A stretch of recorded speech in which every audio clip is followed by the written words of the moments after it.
What's up, everybody? TCG Mike here. Today I'm back with another deck profile with my buddy Robert here. He did the Product Plants deck profile last time that I posted. So today we, what you got cooking up for us? Today we're doing a personal favorite of mine, Triple D's. Introduced into the shop by a buddy of mine, Franklin. Introduced to me by Michael, and they haven't touched my ass since. So we're going to see what I got today. Going to go right into it. That's bad. Hey, shut up, Grandpa. Make me. So we got 3 Necro Slime. Necro Slime is your basic effect of in Graveyard Fusion. Use it in conjunction with your free Swirl Slime here. So Swirl Slime's effect, you know the drill. Polymerization and material in hand. Yep. Popular combo is to use him and Necro Slime together. Necro Slime's only ever active in the graveyard. That's his one effect. Next, we're running 3 copies of Griffin. Griffin has an effect depending on how he's summoned. He has an inherent summon from the hand with a DD on the field. You discard a card to draw a card when he spends unsummoned, and you get a search when he's summoned from grave. A good extender, good for your rank 4 plays. Oh yeah, he's really good. I've been testing it. He's now really we're running good. 2 copies of Divine Zero King Rage. Rage is mostly used for his pendulum abilities to nix a thing of damage once per effect damage per turn and 1 free level 5 or higher normal summon. Also, he's a skill 0, so you're never going to go wrong with that shit. Also, a variety of effects as a monster. For part of our rank 8 plays, we're going with 2 copies of Doom King Armageddon. Armageddon has lesser used effects you can explore, but typically he's used for his level and occasionally for his scale. Then we're running 2 copies of Oblivion King Abyss Ragnarok. Ragnarok is your level 8 spawner, both in pendulum and monster form. Usually I use him as a monster. Yeah, same here. But end the scale is hard to get. It's hard to beat him. Plus, he has a good effect of like you get rid of one of your monsters, the point advantage, which is only set up for you. We're running 2 copies of DD Ghost. Ghost is one of your tuners in the deck. When he hits the graveyard, you can send a duplicate of another card in your graveyard to it, DD or Dark Contract. And when he's banished, you can return one you're banished to the graveyard. So, Necro Slime being your prime target when he's banished himself, typically banishing himself with the Ghost. Yep. After you use Ghost to send your second copy or third copy of Necro Slime. 2 DD Cerberus to try and assist with our plays in the rank 4 department. He also has a pendulum effect of making 1 monster level 4. So if you're caught on the field with Ghost or Necro Slime or Kepler or Swirl Slime, you can go into your you can still make those rank 4 plays. Yep. Orthos to help with that further. Orthos is mostly only ever used for his level. In an emergency, when you take damage, effect, or battle, he will spawn himself to the field and you won't take damage for the turn. Right. Plus, he's also a level 4 tuner, so you can go easily right into Siegfried. Yeah, he is a tuner, so you use him either for the level 4s, the rank 4 plays, or to go into Siegfried with Cerberus or Griffin. Next, we're playing 2 Newton. Savant Newton is your one of your go-to scales alongside Zero King. Newton is going to also, in the case of emergency, negate effect damage when he's on the scale. So if someone's trying to burn you with a Secret Blast or Secret Barrel, you're good. And you can also pitch him to retrieve a card. So good utility. Next, we're running 2 Copernicus. Savant Copernicus' effect will let you fill your graveyard when he's no longer special summoned.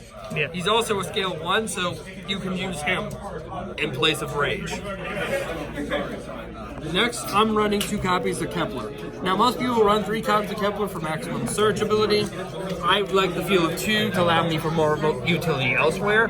Kepler, like I said, will search your dark contracts. And Yes. you can, but often never will, use him for his scale. And you can just keep moving him around with like Cerberus. I'm kind of surprised you're playing 2 Kepler. Yeah. Now we're running one copy of Savant Thomas. Thomas, you use him mostly for his scale and for his ability to retrieve a pendulum from the face-up extra deck. So you can put this will make it easier. So if you only have one zone available on your Link monster, you can bring one back, put it where you want, and the other one goes in the open zone. Right. And in a pinch, when he's on the field, you can pop one of your pendulum zones to bring a level 8 to the field, setting up your plays. That could potentially let you break a board with Duodon King Yugioh. We'll get into him more later. The price being half damage for the turn. That's not a big deal. Right. Your main form of, in main deck anyway, dealing with effect damage is Rebel King Leonidas. When you take effect damage, he'll spot himself, heal you for what you lost, and as a passive, you can't take effect damage. This interferes with another deck, a card we tack onto the extra deck. I'll get into that later. But he's also a good level 7 monster. Will get you easier access to your level 10 plays. Next is Chaos King Apocalypse, running at 1. Another level 7 whose effect is purely emergency summons. Both Pendulum and Monster. Again, another way to kind of get to your level 7 if you can't or don't want to use Rebel King. Another level 7 monster we use, but for a different reason, is Vice Typhon at 1. Vice Typhon has an ability that on the main phase she's sent to the graveyard. She can use herself as polymerization of material in the graveyard for a level 10 triple D. So that's good setup for either Flame High King or Bale. Yep. So I like to send her to the graveyard with Necro Slime. We're using Night Howl at 1. He's how we get to our level 10s most of the time, in conjunction with Vice Typhon in rare situations, or more commonly Apocalypse or Leonidas. Yep. When he revives, when he's normal summoned, that keeps him at 1. If he'd be 2 to 3 if you could special summon him and still get the revive effect, but it'd also be too broken. Down a little bit from normal is Lamia at 1. Lamia is no longer necessary to push the deck forward as much. There's better options with like Griffin, but you still keep her for the easy summon and synchro abilities. And again, you can use Cerberus to bump her the floor if you need to, letting her do and letting you modify your level play. Yeah. That is it for our monster lineup. Alright. I'm going to ease array real quick. Now, you know what the benefit of triple Ds is you can do a lot of different card plays and get a lot of the same result. So I just like these as my personal. Yeah, with DVs, there's always a different combo line and end up with a different Some people like to throw in, you know, extra copies of Copernicus and Newton and add Berkelmet. But this is what I feel comfortable with right now. Yeah, I'm in the middle of trying to figure out my style. Here, I'm using 2 copies of Dark Contract with the Gate. Gate is your searcher of any DD monster. This searches literally your entire monster lineup, letting you acclimate to any situation you find yourself in. It's also a good bait out. Dark Contract with the Swamp King, we want it run because we have enough of the fusion options in the monster lineup to compensate for it. Yep. Typically, we're going to have more than one way other than Swamp King to get the fusion done. And I should have mentioned this with Gate, but we run it at 2 mainly because we have Kepler Search and we needed more space elsewhere. It can easily be run at 3 with little problem. I'm running 1 copy of Dark Contract with Pennant License. Yeah.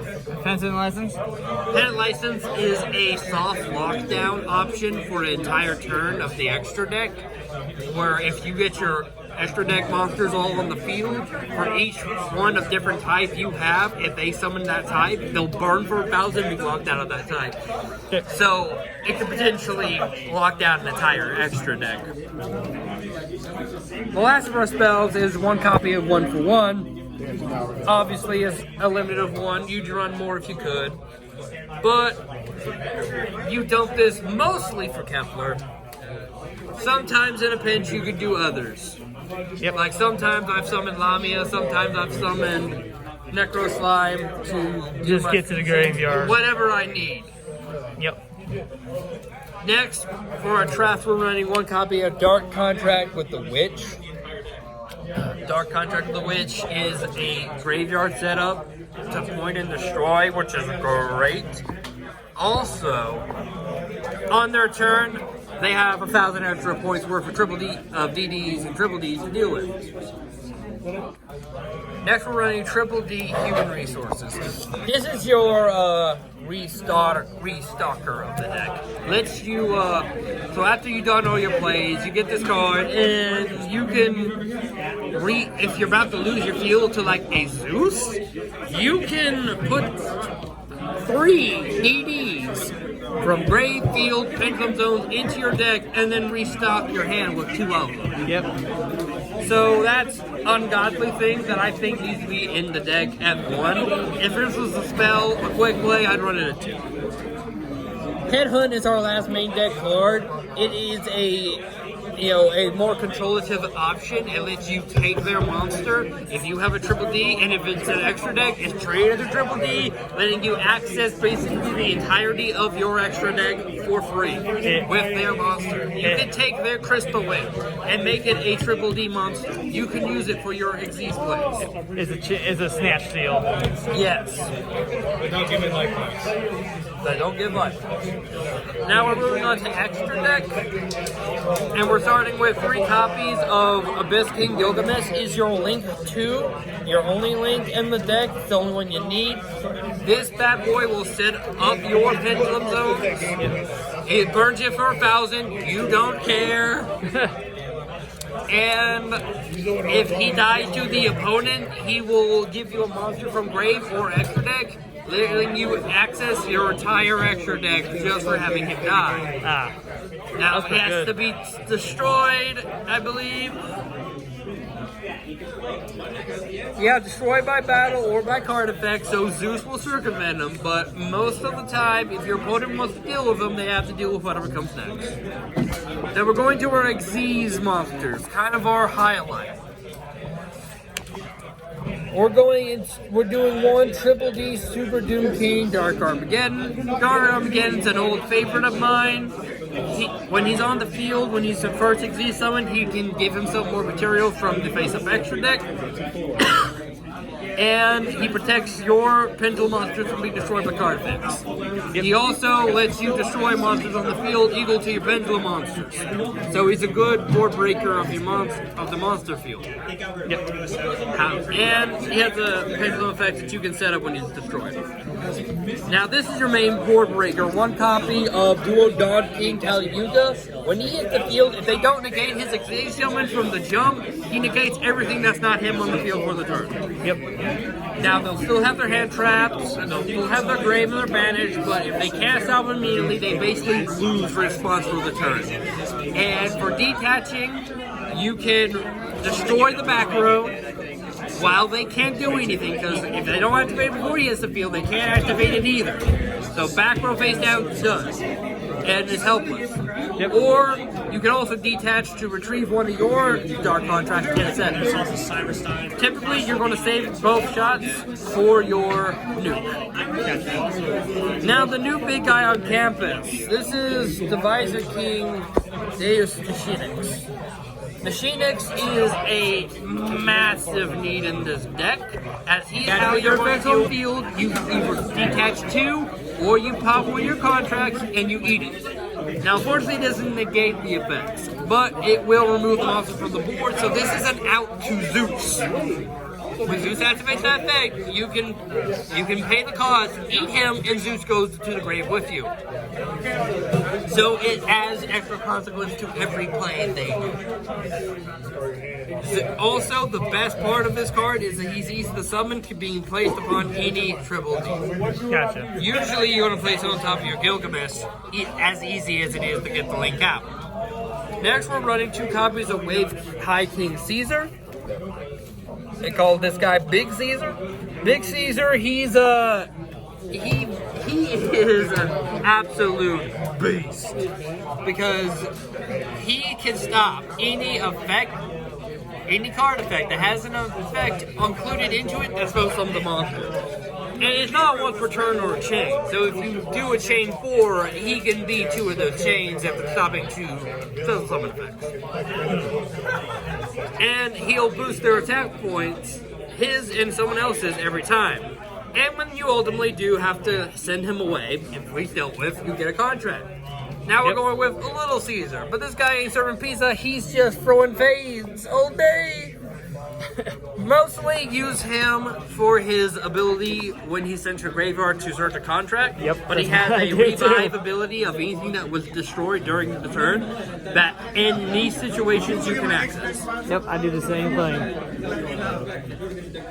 Now, into our synchros, we're running 1 copy of Super Duking Bright Armageddon. Bright Armageddon, I keep here out of nostalgia more than anything else, and also to use as part of my light and darkness combo from the old days. He protects you from being destroyed by card effects. He protects everything from being targeted by card effects. So it kind of gives card effects the big FU. Yeah. But other than that, he's not very much useful except for a beat stick and a shield. And honestly, some people would like to replace him with Gus High King Alexander. That is a legitimate option due to superior spawning ability. The real synchro play that you want is Curse King Siegfried at 1. Siegfried is a point and negate of a spell or trap once per turn as a quick effect. Yep.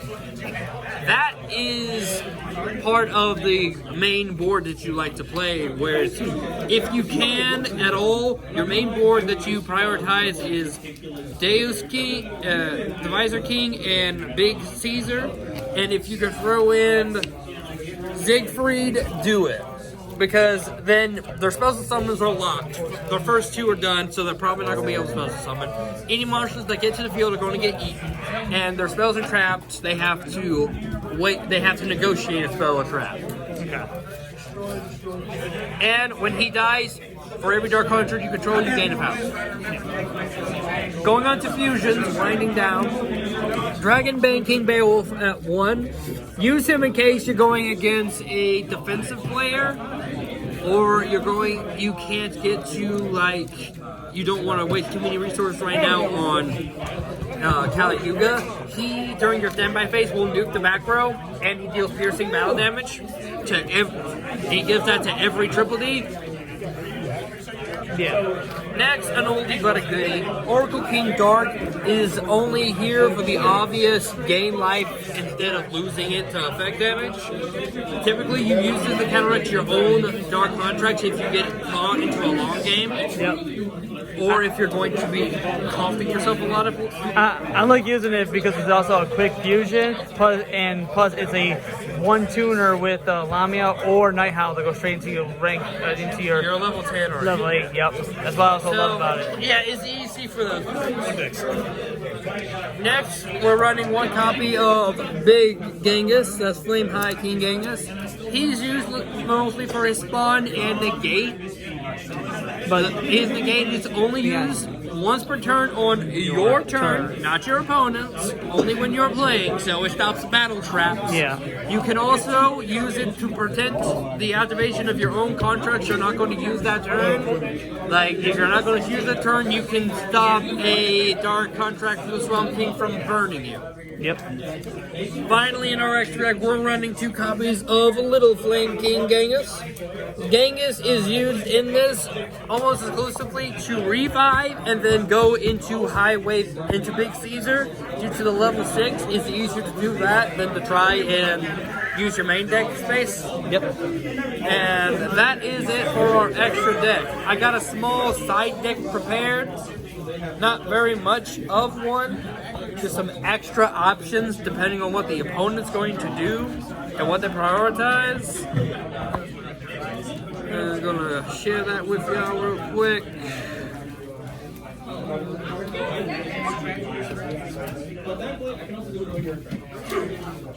So, firstly, we're running one copy of Super Doom King Purple Armageddon. This is the third of the Armageddon trio for each of the primary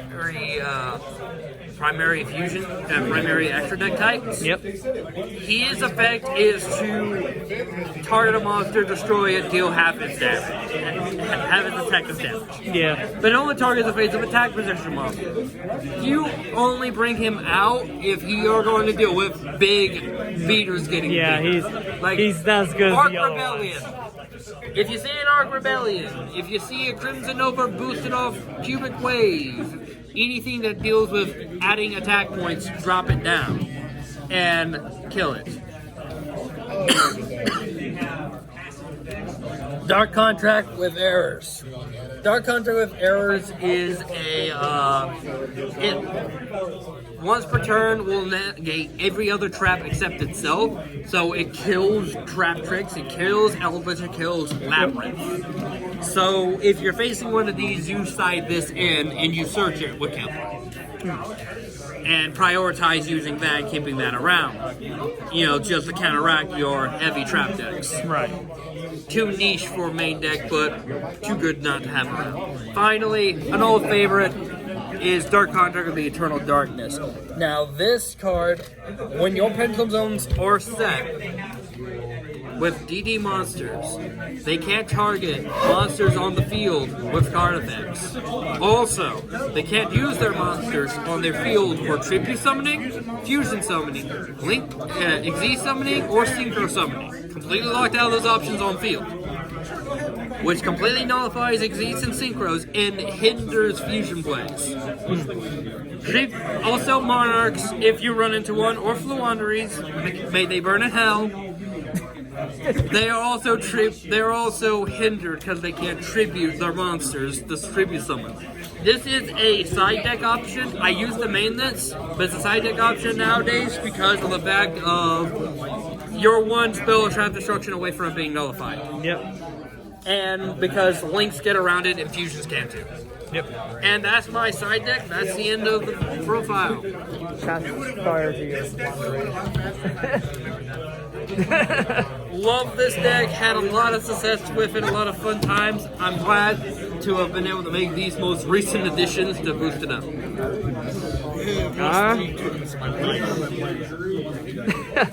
All right.